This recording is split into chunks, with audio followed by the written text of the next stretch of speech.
Hey, awesome people. Welcome back to the channel. Just want to say hello. I hope you are having a wonderful day. Just got back from the movies with my dear friend Starshine. Shout out, Star. Appreciate you. We went and saw Ant-Man and the Wasp, Quantumania. And as we discovered in the title, Ant-Man is in Quantumania, which is just cute and clever.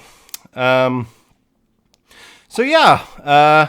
me think. So the thoughts that I have in regards to this picture are, first off, it is a spectacle. I'll tell you that much. It has a lot going.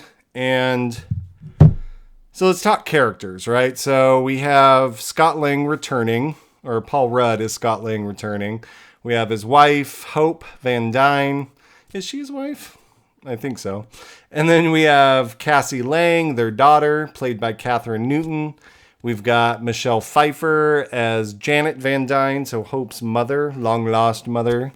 We've got Dr. Hank Pym, Michael Douglas returning. And we have some surprise guest stars in Bill Murray and the amazing Jonathan Majors as King the Conqueror. The Marvel movies are a huge universe. I mean, they're called the MCU for a reason. And, watching it, I always get this kind of feeling of being a little overwhelmed just by the scope of what they're trying to tell sometimes in a Marvel movie. But then I remind myself to chill the F out and to remember that it's really just designed for fun.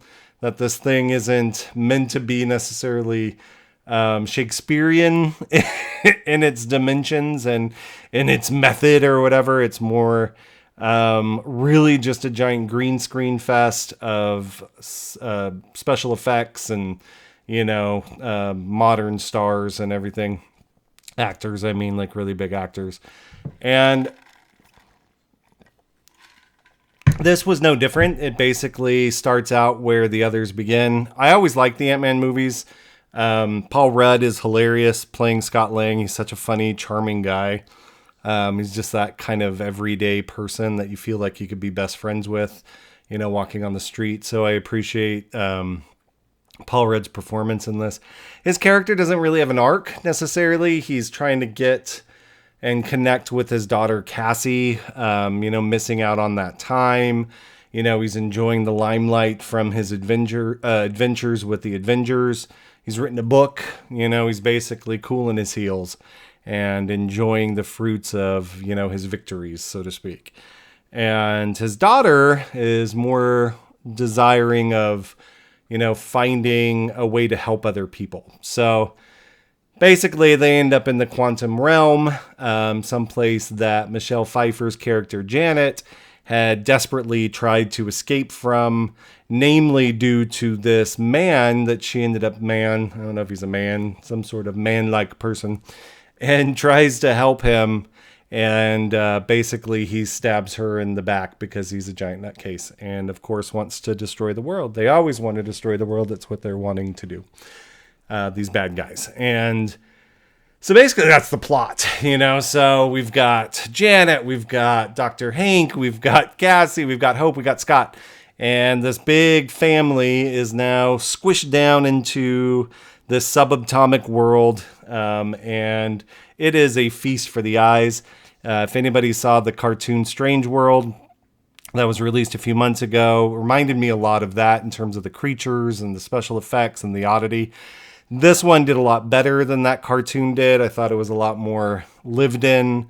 I thought the creatures and the characters that they created were far more interesting and diverse and clever. The Jello dude, where they have to drink the ooze and, is obsessed with Scott's holes. I'll leave it at that. Is phenomenal. It's so hilarious. It's really, really good. Highly recommend seeing it just for some of these side characters that they created. There's Modok, I think is pronounced, which stands for, and I brought it up here. Modok is an acronym for Mental Mobile Mechanized Organism Designed Only for Killing. And apparently, it was in the American comic books published by Marvel, and is a character that you might remember from the original Ant-Man movie, Darren, and a cool giant spoiler. So please have seen the movie or stop watching this hopefully before. And it's really funny. Like, it's really funny. The action, the suspense in this was, interesting. It's these kind of movies, as entertaining as they can be, as much flash and color. Like, this was such a colorful film. Like, that was really awesome. At the end of the day, it's pretty much the same story. The bad man's trying to do something. The good guy has to overcome some sort of struggle or inner battle to, find the strength within to overcome the bad guy. And they typically do. And the story goes on and on.